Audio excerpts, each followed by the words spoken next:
Hey, it's Travis at Barna Parts. Gonna talk a little bit about a new product I have coming out here. Pretty excited about it. So we've been selling the expander, the Driveshaft Saver, for a couple seasons now, and they've been working out well for a lot of guys.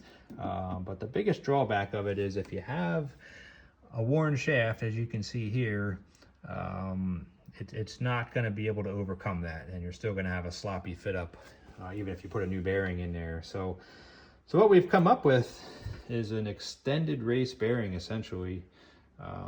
We have a custom bearing with a larger ID that allows us to press this collar inside, and with this long extended collar, it essentially allows this bearing to mate on a non-worn portion of the shaft. So it serves as a simple fix / repair for those of you that have a worn drive shaft. So the collar has 3 set screws in it. So once it's all in place, you can tighten down the set screws, and then that ensures that the shaft is always spinning with the inner bearing race, so you don't ever have to worry about the shaft spinning and wearing out again. The bearing itself is it's a quality FAG bearing. It's a German bearing company, so it should give you long life and good service. We will offer the bearing as a separate buy item for those that want to replace it in the future.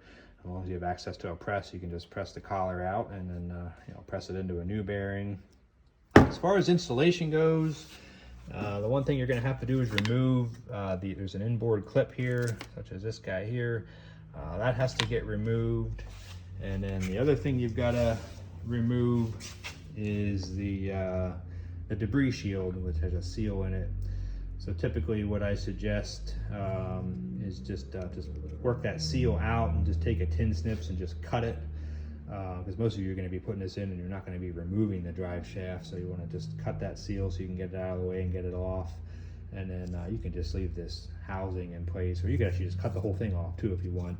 The collar, once it's installed, it actually serves as your debris shield. It pretty much shields the seal on the bearing almost in its entirety, so you're not going to get any ice or gravel or anything in there to damage the seal. So don't lose any sleep over getting rid of this.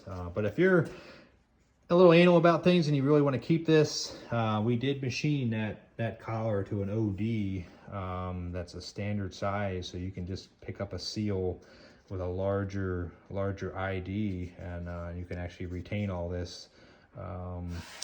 But yeah, so I mean, I guess the biggest question guys are going to have is, do we go with the drive shaft expander, or do we go with the bearing? And my advice is going to be, if you have a brand new sled, or you have a brand new drive shaft, go with the expander. It's a little bit cheaper and it's easier to install. You can just slide that in place and torque it down and you're pretty much done.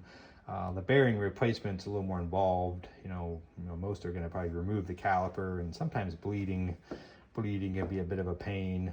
But if you haven't had your sled apart and you're not sure which one to order, I would suggest just ordering the new bearing.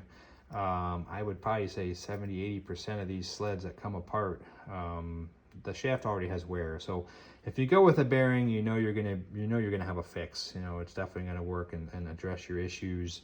But that should pretty much be it.